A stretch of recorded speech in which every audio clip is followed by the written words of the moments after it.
মার্ডারও হয়েছে, এখানে ছিনতাই করতে মার্ডারও করছে তারা। যেহেতু আমরা ট্যাক্স দেই, ভ্যাট দেই, তাহলে সেহেতু আমাদের কাজও ইনশাল্লাহ করে দিতে হবে। যে এই সংস্থা না পারবে সে পদত্যাগ করুক। আজকের ভিতরে যদি আমরা ব্রিজের কোনো সমাধান না হয়, পরবর্তীতে আমরা এইভাবে আর আসবো না। টঙ্গী বাজারের সমস্যা অভাব নাই। সরকারি মেডিকেল রাখা হয়েছে জনগণের সেবা করার জন্য, জনগণের সেবা দেওয়ার জন্য। প্রপার যে ট্রিটমেন্টটা এটা পাওয়া হইতেছে না। টঙ্গীর রেড জোন, এখান থেকে একটা ভিকটিমকে নিয়ে যাওয়া হয় টঙ্গী মেডিকেল, এখানে অভিজ্ঞ ডাক্তার না থাকার কারণে নিয়ে যাওয়া হচ্ছে ঢাকা মেডিকেলে। অনেক সময় দেখা যায় যাত্রাপথে অনেক বড় বড় অ্যাক্সিডেন্ট ঘটে যেতেছে এবং ইভেন মানুষও মারা যেতেছে। নিঃশ্বাস চলাচলের একদম অযোগ্য হয়ে পড়েছে। ছিনতাইকারীর অনেক উপদ্রব বেড়েছে। আসা যে রোডের বাম পাশে একটা মাজার আছে, সোনাবান মাজার, এখানে প্রতিনিয়ত কোটি কোটি টাকার মাদক বিক্রি করছে, কোটি কোটি টাকার মাদক বিক্রি করছে। এই নিয়ে প্রশাসন আমার কাছে মনে কোনো মাথা ব্যথা নেই, কারণ দৈনিক প্রশাসনের দিকে হাঁটাচলা করছে, কিন্তু এটার ভিতরে যে এত মাদক বিক্রি করতেছে, এই নিয়ে প্রশাসনের কোনো মাথা ব্যথা নাই। RICL TMX, যুগের পর যুগ স্থাপনা থাকে মজবুত। নিচ দিয়ে যে রোডটা, এই রোডের নিচে ছিনতাইকারীদের বিশাল বিশাল আখড়া। একটা লোক যাইতে পারে না এখান দিয়ে, কারণ পরিবেশ ভালো না, সোজা কথা যেটা। তো আমরা না পেরে বিভিন্ন নেতাকর্মীর আগে এখানে আন্দোলন করছে। সড়ক আন্দোলনের জন্য কোনো প্রকার প্রতিবাদ পাওয়া যায় নাই, সরকারের কাছ থেকে কোনো সুস্পষ্ট জিনিস পাওয়া যায়নি।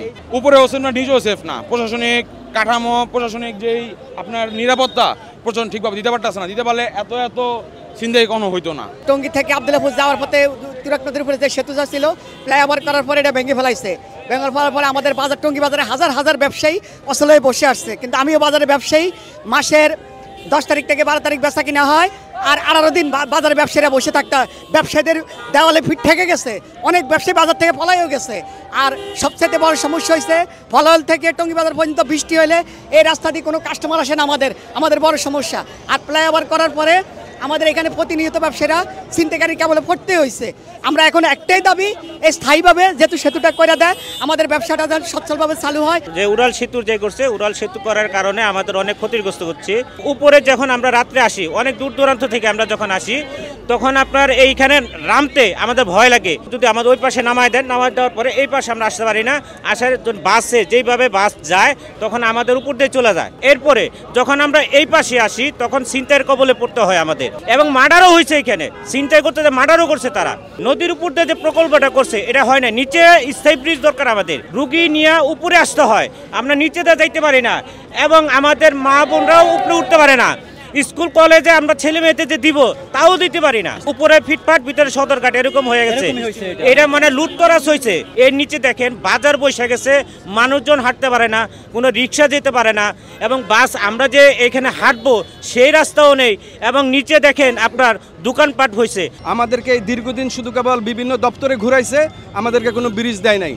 সেক্ষেত্রে আমরা আজকে এখানে জড়ো হয়েছি। আমাদের জীবন সম্পূর্ণ বিপন্ন হয়ে গেছে গা। আমাদের ব্যবসায়িকভাবে, সামাজিকভাবে আমাদের ছেলে মেয়ে লেখাপড়া, চিকিৎসা কিছুই চলে না। এই জন্য আমরা বাধ্য হয়ে আজকে এখানে আসছি। এরপরে আমরা আজকে নিয়ত করে আসছি, আজকের ভিতরে যদি আমরা ব্রিজের কোনো সমাধান না হয়, পরবর্তীতে আমরা এইভাবে আর আসবো না।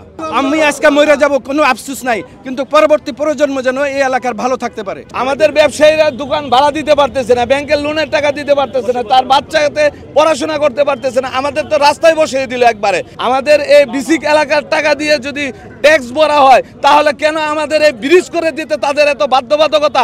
তারা আমাদেরকে কেন এই আইন দেখায়, এটা দেখায়, এটা দেখায়? আমরা এই আইনের তোয়াক্কা না করে, যেহেতু আমরা ট্যাক্স দেই, ভ্যাট দেই, তাহলে সেহেতু আমাদের কাজও ইনশাল্লাহ করে দিতে হবে।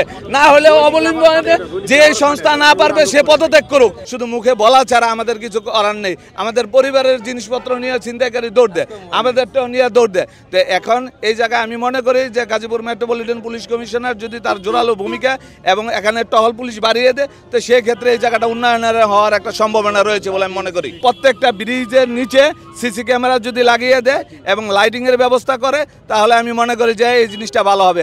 আর যেভাবে ওনারা ব্রিজ করছে, এর আগে এই নামার যে ব্রিজটা আন্ডারপাস নিচে নামবে, এটাতে একটা মানুষ আসলে, একটা বড় গাড়ি আসলে অ্যাক্সিডেন্ট হবে। এই যে মানুষ যে মারা যায়, মানুষ যে অ্যাক্সিডেন্ট হয়, এটার জিম্মা কেউ নিচ্ছে না। এক সময় এটাও একটা বিস্ফোরা হয়ে দাঁড়াবে।